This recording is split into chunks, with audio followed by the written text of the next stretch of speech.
حضرت آدم علیہ السلام۔ حضرت آدم علیہ السلام پہلے انسان ہیں۔ اللہ تعالیٰ نے آپ علیہ السلام کو مٹی سے پیدا فرمایا۔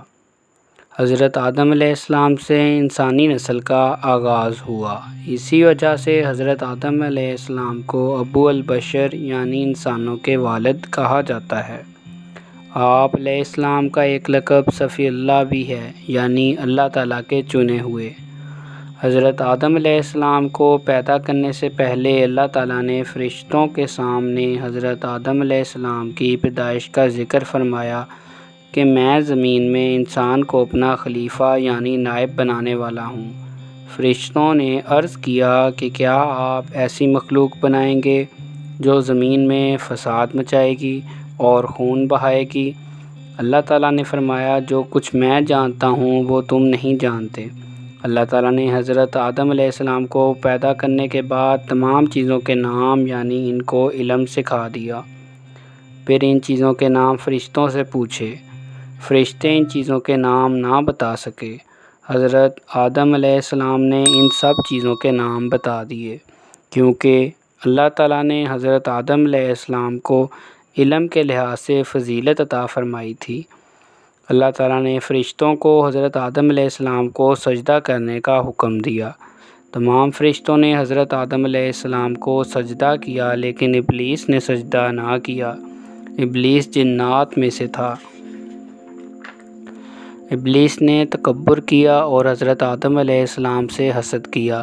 اس تکبر اور حسد کی وجہ سے اس نے حضرت آدم علیہ السلام کو سجدہ کرنے سے انکار کر دیا اور کہا، میں اس سے بہتر ہوں، تو نے مجھے آگ سے پیدا کیا اور تو نے اسے مٹی سے پیدا کیا۔ اللہ تعالیٰ نے اس سے فرمایا کہ تجھے ہرگز یہ حق نہیں پہنچتا کہ تو یہاں رہ کر تکبر کرے، اس لیے تو ذلیل اور رسوا ہو کر یہاں سے نکل جا۔ ابلیس مردود نے اللہ تعالیٰ سے قیامت کے دن تک مہلت مانگی تاکہ وہ اللہ تعالیٰ کے بندوں کو اللہ تعالیٰ کے سیدھے راستے سے ہٹا سکے۔ چنانچہ بندوں کے آزمائش کے لیے اسے یہ مہلت دے دی گئی، مگر وہ اللہ تعالیٰ کے نیک بندوں کو سیدھے راستے سے نہیں ہٹا سکا۔ اللہ تعالیٰ نے حضرت آدم علیہ السلام اور حضرت حوا علیہ السلام کو جنت میں رکھا۔ اللہ تعالیٰ نے انہیں اجازت دی کہ جنت میں جہاں سے چاہیں کھائیں اور پئیں، لیکن ایک درخت کے پاس جانے سے منع فرما دیا۔ ابلیس نے ان دونوں سے کہا کہ کیا میں آپ کو ایسے درخت کے بارے میں نہ بتاؤں جس کا پھل کھانے سے آپ دونوں فرشتے بن جاؤ گے اور آپ کو ایسی زندگی اور بادشاہت مل جائے گی جو کبھی ختم نہ ہو؟ یعنی اس نے انہیں لالچ دینے کی کوشش کی۔ وہ انہیں یقین دلانے لگا کہ میں تو صرف آپ دونوں کی بھلائی چاہتا ہوں۔ حضرت آدم علیہ السلام اور حضرت حوا نے ابلیس کے وسوسے پر بھول کر اس درخت کا پھل کھا لیا۔ حضرت آدم علیہ السلام اور حضرت حوا کو فوراً اپنی بھول کا شدت سے احساس ہوا۔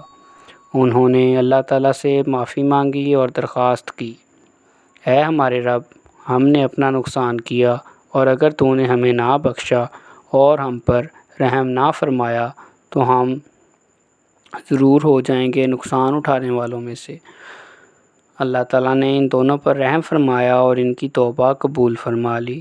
پھر اللہ تعالیٰ نے حضرت آدم علیہ السلام اور حضرت حوا علیہ السلام کو زمین پر بھیج دیا۔